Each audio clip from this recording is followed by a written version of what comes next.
So, there'll be no new episode this week. And next week, we're finally going to be releasing the Jodie Jones and Luke Mitchell episodes that I recorded with Naomi Channel from the podcast Real last year. I delayed putting out these episodes initially due to the developments in the case, then due to some negative social media in relation to anything about Luke Mitchell and Jodie Jones, and then because the time had come that Luke Mitchell could potentially apply for parole, and I wanted to wait and see what happened there and give you a full update. However, it's now June, and social media negativity seems to have calmed down a bit, and there is still no word about whether Luke will receive parole, so I'm going to release the episodes now. The majority of Naomi's episodes on her podcast and our conversation still applies. There has just been some new information released, all of which you can find at lmtranscriptdiscussion.blogspot.com. So like I said, those episodes will be released next week. Still to come in June on Scottish Murders is I'll be joined by Kevin from the Just Thought Lounge podcast on an episode where we will tell you about the murder of Tony Parsons. And in another episode, I'll be telling you about the murder of Catherine McCluskey. And that'll lead us into July, which will be the 3rd anniversary of Scottish Murders. We can't thank our listeners enough, whether you've been listening since the beginning and following along on our ever-changing journey, whether you've been dipping in and out, or whether you've just recently started listening. We are very grateful to you for your support.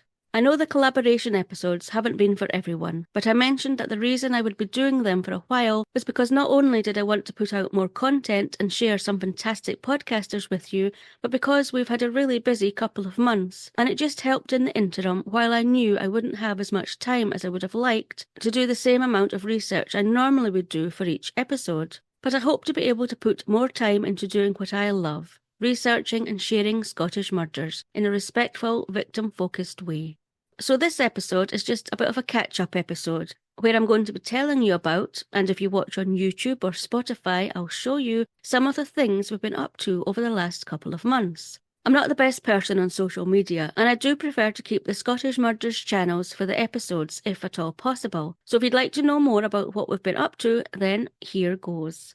Firstly, I might have mentioned a couple of times on the last few episodes that we went to CrimeCon in Glasgow, the we being myself, my husband Peter, Hello. my sister Cole, and her boyfriend Lee, who I didn't take one photo of. Cole and her boyfriend are even more camera shy than me. Peter and I are going to tell you a wee bit about CrimeCon, and if you haven't been to the event yet, either in Glasgow or London, we'd highly recommend you give it a go. It's a great atmosphere. You meet so many interesting and lovely people, podcasters, speakers, and victims' family members, and you come away having learned something. And with goodie bags, merch, and even a signed book or two. It's a fantastic event, isn't it? Yes, it's really good. Really enjoyed it. Some of the podcasters we met there were Marty and Effie from Mum's Mysteries and Murder, Sam and Caitlin from the Crime Pod, Wendy from Foul Play Crime Series, and Tristan from A Murder Without End podcast were exhibiting at either side of us. Also coming to say hello was Hannah and Kate from Don't Blame the Mom, and Robbie from Cold Tapes, who I spoke to in a previous episode. And I've now finished all of the Cold Tapes episodes, and I think I know who killed Andrew Fairfield. Let me know who you think.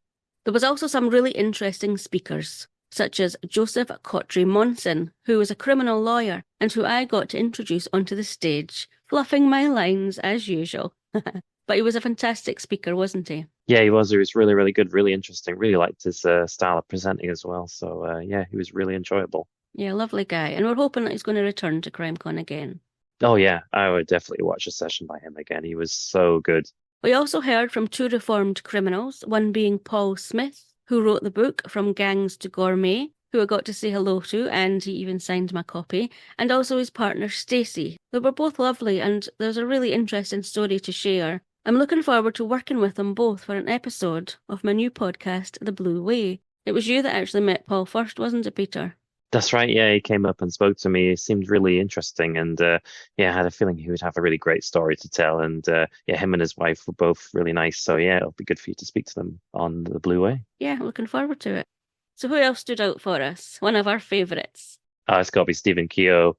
It was really good to see an episode of Secrets of a Murder Detective. We got to see that episode first, and yeah, see like a couple of the episodes before, but it's just really good, really interesting, and I like the way the show's done, and just gives you a different perspective on the crimes they're talking about. I really liked it. It was fun watching that exclusive episode because they put the lights down and we got to eat popcorn, so it was just a different experience. It was fun. They did, yeah. We got our choice of popcorn and yeah, could sit down and watch it. But it was really good, really great experiencing seeing it in a group of people as well. Not something you'd normally get a chance to do. Yeah, it was good. It was a really good day. I would highly recommend going if you haven't been. And I was really happy that Cole could come for the first time. That was her first time experiencing it, and her and her boyfriend liked it too. Yeah, we had the full Scottish Murders gang together for the first time, which was quite nice. So yeah, that was great for some of the listeners as well who might not have seen us all together. Yeah, because my cousin Scott, he came along as well, and he's actually had a small part in the podcast. If you remember the episode on Unknown Bairn, he was the voice that read out what was on the Unknown Bairn's tombstone. So he's had a small part too. So it was lovely. We're all there and didn't get a photo. Yes, we're useless at that. We are hopeless.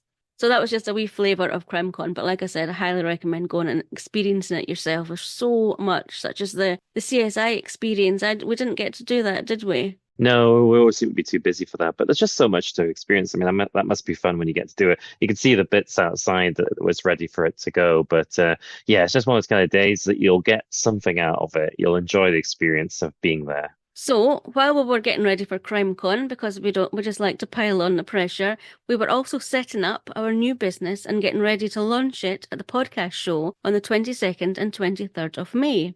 So firstly, our new business is called Cluranton, which is 2 words from Gaelic, and it's thistle wave. And you've probably heard at the end of each episode of Scottish Murders and Scottish Digest, my gran saying, Scottish Murders is a production of Cluranton.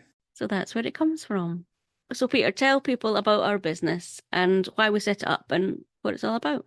Yeah, so if you're listening to this podcast, you're obviously interested in podcasting. So what we do is get people like yourselves who want to start their own podcast potentially and help you through the process of doing that. So we'll get you all the way through from idea, if you're not even sure what to talk about, all the way through to getting your podcast out there. So that's what we aim to be, a bridge to podcasting for those of you who aren't already podcasting. If you already are a podcaster, that's great, like ourselves. But we can give you that extra helping hand. Maybe you need a bit of editing. Maybe you're ready for a studio. Who knows? We can basically put you in touch with a small business or a freelancer who offers those kind of services. They can just take that off you so you can spend more time maybe on the podcast itself, writing episodes or recording or whatever you want to do, and leave the rest to someone else who can take care of that for you.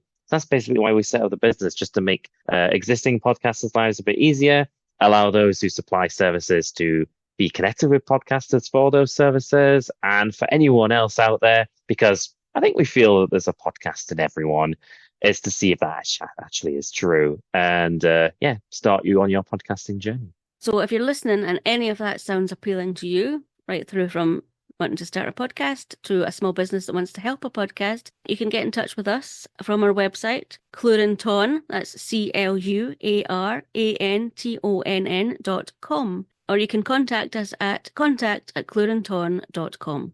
But anyway, so down to the podcast show on the 22nd and 23rd of May, we went with our stand, which was made by our lovely brand designer, Christelle, from the end of nowhere. And it was an amazing experience, wasn't it? Just walking in, that we got to set up the day before everybody else arrived, and we just walked in, and wow, it was amazing. It was huge event, high. There was balconies all round. There was banners as far as I can see. It was a massive, massive space, wasn't it? Yeah, it was. I mean, we were setting up before the actual visitors were there, and it was amazing to just see all these people working away on their stands and getting people in to do it. And then there was us two doing it ourselves, which was quite funny. So we managed to put the stand up and not have an argument doing it, which was quite nice. Well, we didn't have an argument, but we were getting a bit afraid. Yeah, we realized the advantage is to get someone in to do it for you, because so many were doing that. But everyone was so friendly and helpful. The staff were amazing, really, really helpful. And we got the stand set up. It took a little bit longer than we thought, but we had plenty of time. We made sure we got there early. So even if it took us all day, we would have managed. So it was fine. No, it was good. And it was a lovely experience. We got to watch Spotify's host. I mean, you call it a stand, but it was a a shop by the time they'd finished. It was massive. We got it to watch it be built up from nothing all the way up to this massive structure. And it was really fascinating. We enjoyed ourselves. Yeah, it was great just seeing these massive stands just be built up over the period of time. It was like we had ours, which was like a shell scheme, and seeing these bigger ones in the middle being painted and stenciled and putting the finishing touches on later on. It was just amazing to see this whole thing, and you just think when you don't know when you go at these shows what goes on behind the scenes, but there's so much going on, you wouldn't know it.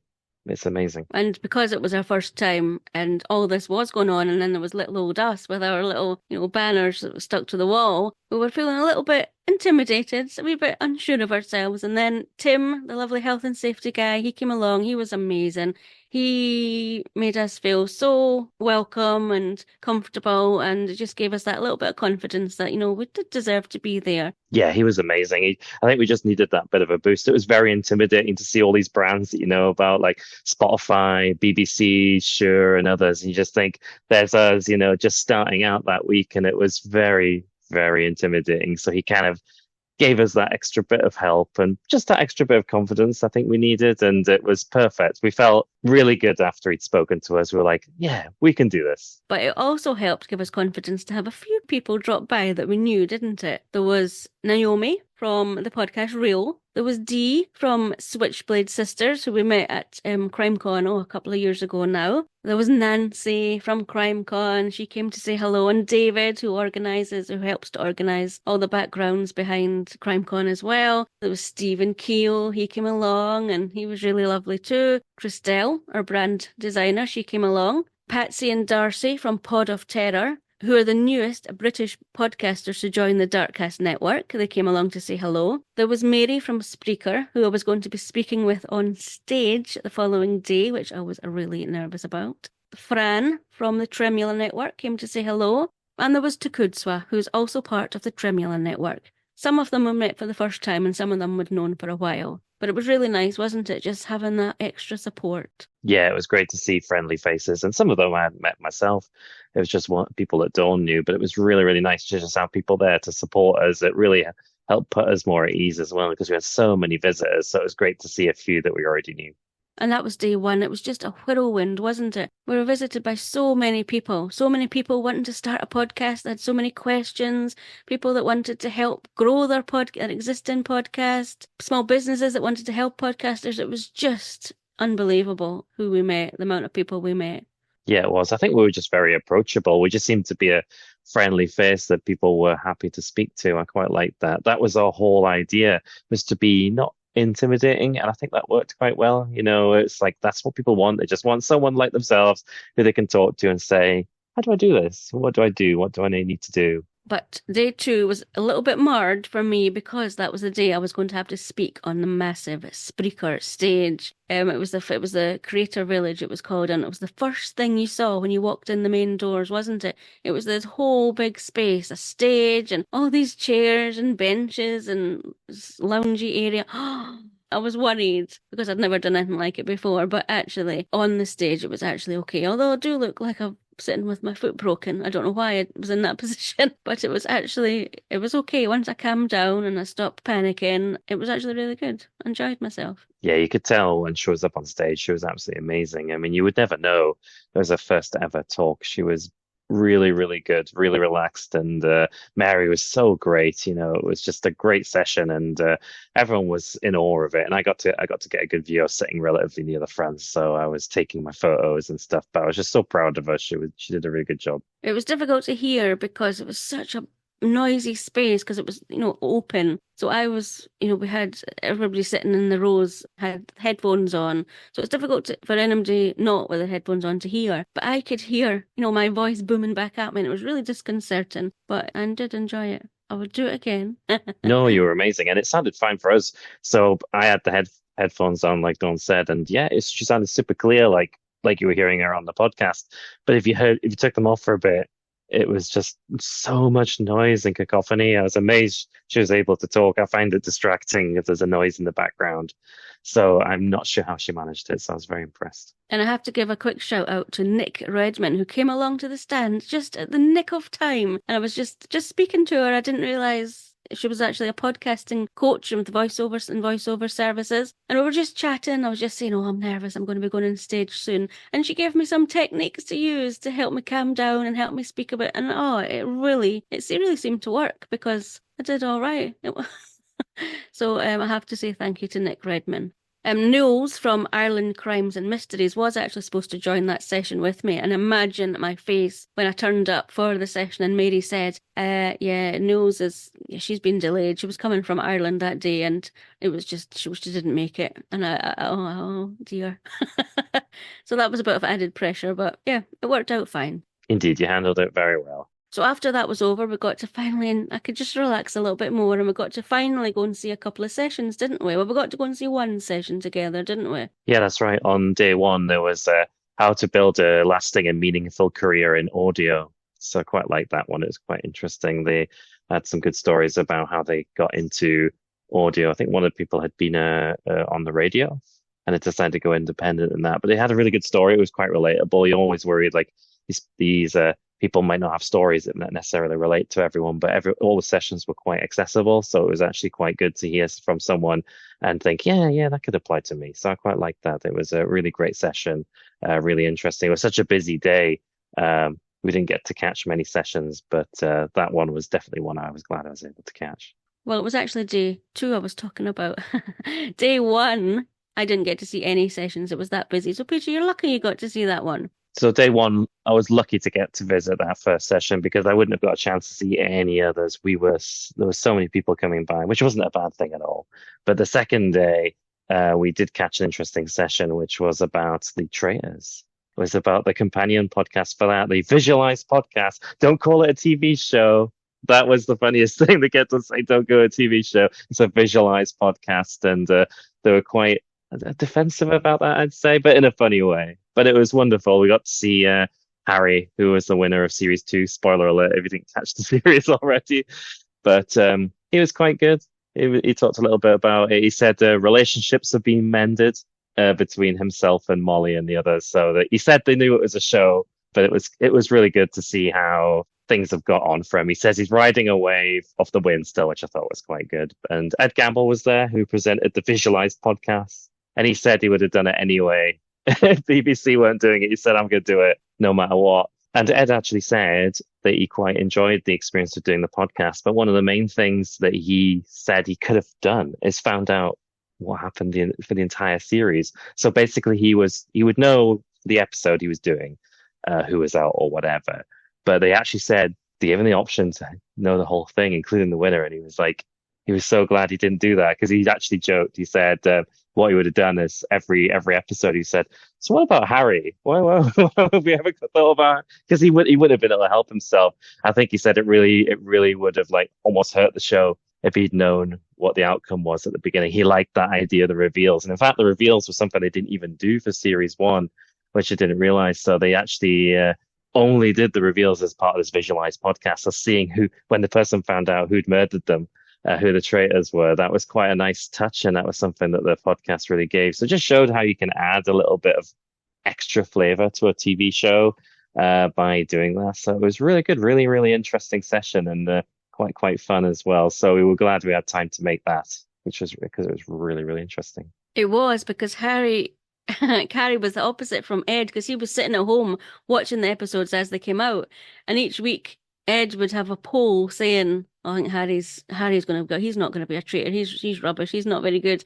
And Harry was sitting at home thinking, I'm desperate to message Ed and say, ha, joke's on you, I'm the winner.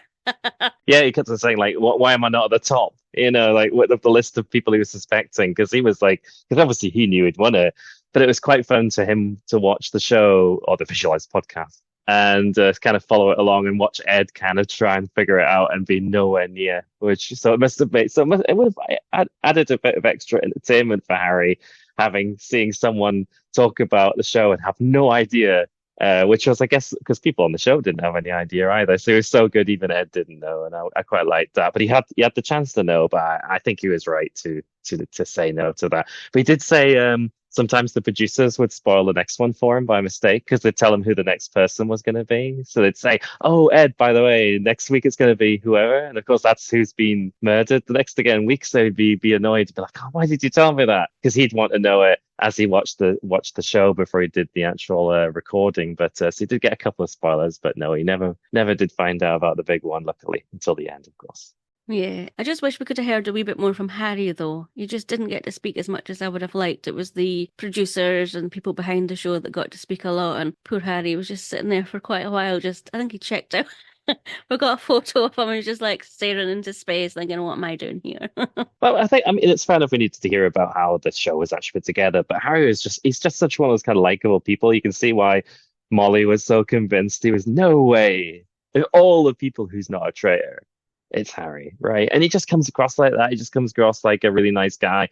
And he could tell he had a lot of passion and fun about the show. And I think, yeah, we could have just maybe had a couple more minutes of him. Yes, we needed to hear about how it all came together because it's a kind of a different thing. You know, the BBC hadn't really done anything like this before, and they're definitely going to do it again for the next series. All they said is there's going to be a game with some people. That's all they said about the next series. But yeah, it would have been nice to hear a bit more from Harry and Ed as well. I mean, it was good to hear about the production and stuff, but yeah, a few more minutes of hearing about Harry's experience because he had a really unique perspective. He didn't do any of the shows, the visualized podcast at all, except the last one, which was done as live. So he had a completely different experience to everyone else. So it would have been interesting to hear about, by the way, the first time you're doing it is in a theater full of everyone that you've beaten, all their friends and family, and you're doing it a couple of hours before the show goes out live on the BBC. So that would have been really interesting to hear about that and how he felt about that. Because the others were just in a small studio. It's kind of like a podcast setup, not much bigger than the setup we have here. And he had to do it in a big theater, so it would have been. He just didn't get the chance to tell us that, but no, he was very, very interesting, and he sort of really enjoyed the experience, and it would have been nice to hear a bit more about him. But we heard a lot about how it all came together.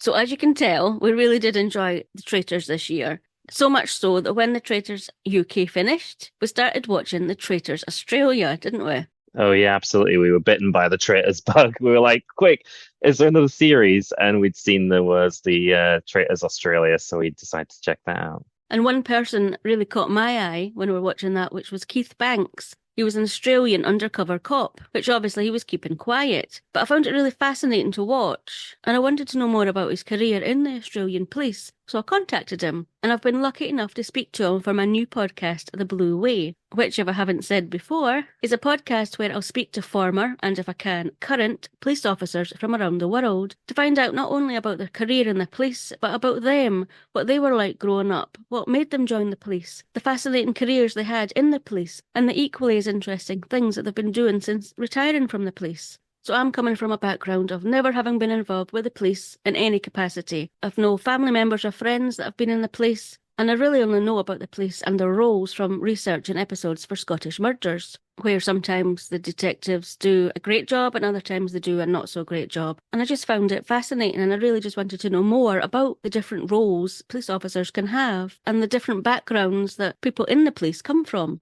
I'm also going to be talking to family members of police officers to find out what life was like living with a police officer. I'm also going to be talking to people who have had dealings with the police, such as Paul Smith, who had been arrested by the police and sent to prison numerous times as a youngster, what his life was like and what his dealings with the police was like, and what it was like for his partner Stacey, what it was like for her being with someone who had a past in and out of prison and a past of violence. We'll also hear from criminal lawyers to find out why they do what they do, why they feel it's important, and what their dealings with the police and criminals are like. We'll hear about officers who have been killed or injured in the line of duty, as well as those who have killed in the line of duty, and hear about officers who have committed crimes themselves. You can listen to The Blue Way wherever you get your podcasts, although it is a visual podcast, so if you can, watch on YouTube or Spotify.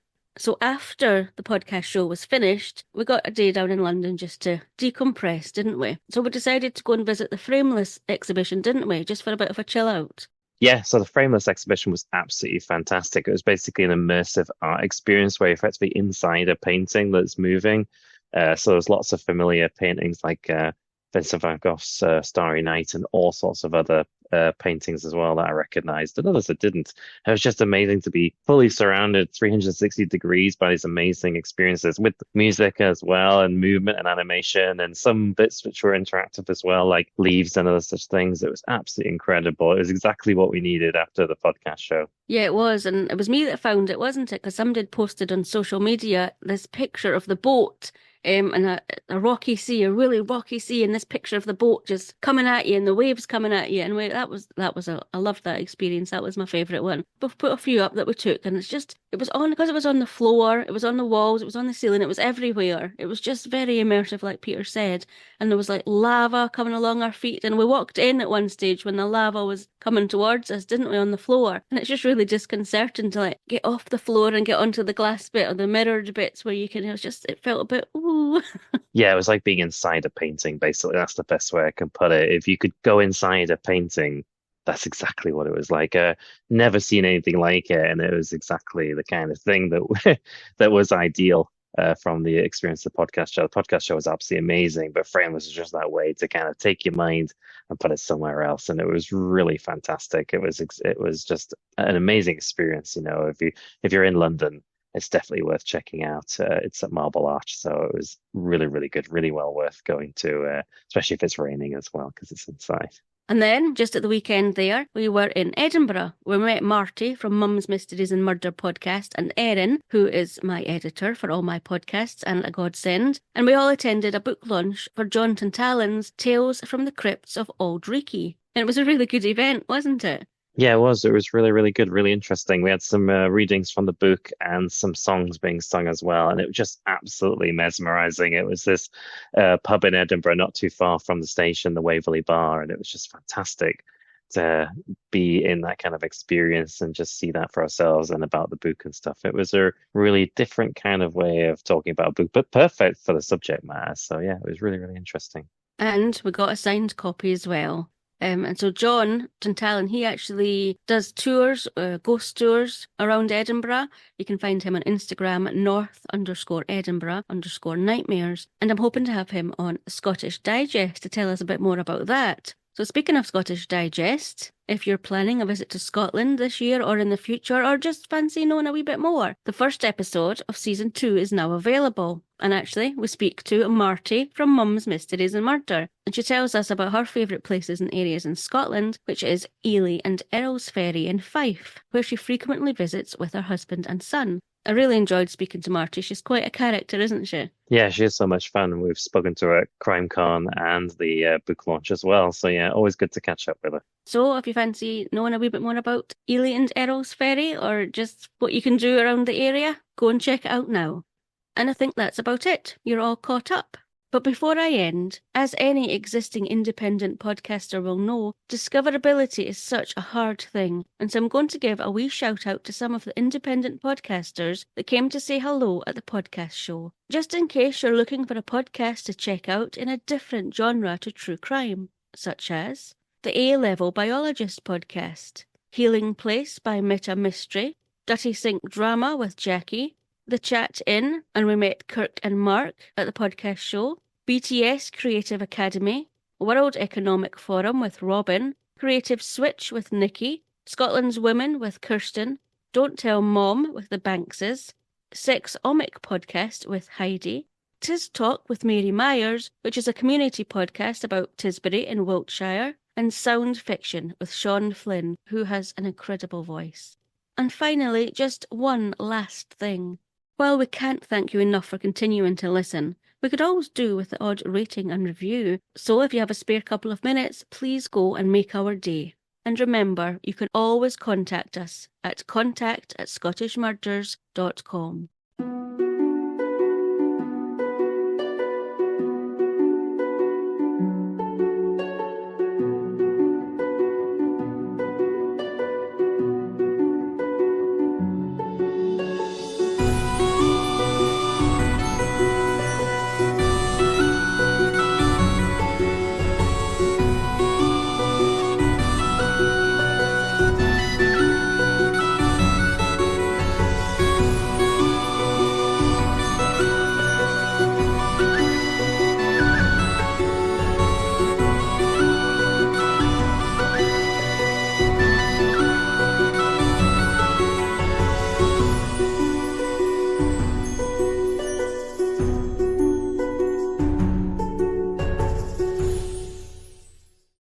Scottish Murders is a production of Linktr.